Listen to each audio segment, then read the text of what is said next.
Cəlilabad sakini şəhid Quliyev Mahir Abuzəroğlunun nəşi uzun illərdən sonra aparılan axtarış və identifikasiya tədbirləri nəticəsində müəyyənləşdirilib.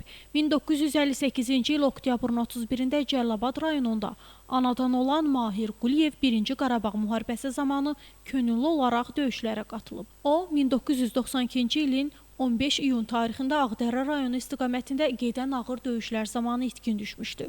Uzun illər ərzində ailəsi ondan bir xəbər ala bilməsə də ümidlərini heç vaxt itirməyib. Ailəsi bildirir ki, illərlə davam edən gözlənti nəhayət ki, bir ünvana çatıb.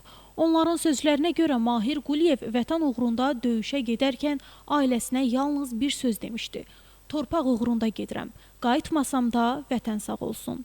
Dəfn mərasimində rayon rəhbərliyi, hüquq mühafizə orqanlarının əməkdaşları, hərbiçilər və ictimaiyyət nümayəndələri iştirak ediblər. Şəhid yaylım atəşi altında dəfn olunub.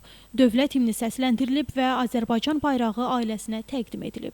Qeyd edək ki, şəhid Mahir Quliyev 2 qız və 1 oğul atası olub. Ailəsi və yaxınları onun xatirəsinin daim yaşayacağını bildirir. Quliyev Ruslan Mahiroğlu, atam 1992-ci ildə Ağdərənin Sırxavənd kəndində qəhrəmancasına şəhid olmuşdur.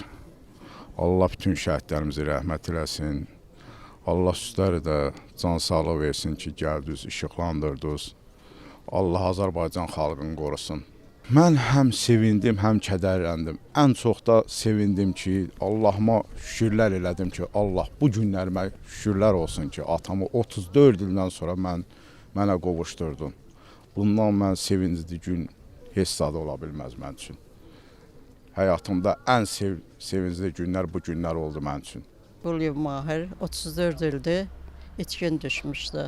Ağdərənin Sırxavənd kəndində. 3 uşaq atası idi, vətənpərvər idi. Vətən yolunda canını şəhid elədi. 34 ildir biz onun yolunu gözləyirdik. Min şükür ki, indi ziyarət eləməyə yerimiz yox idi.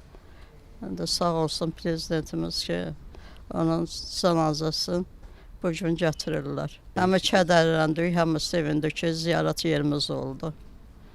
Allah rəhmət eləsin canı şəhidləri. Günay Hüseynova, İlqar Mustafayev, Rəvan Məmmədli bugün informasiya proqramı üçün.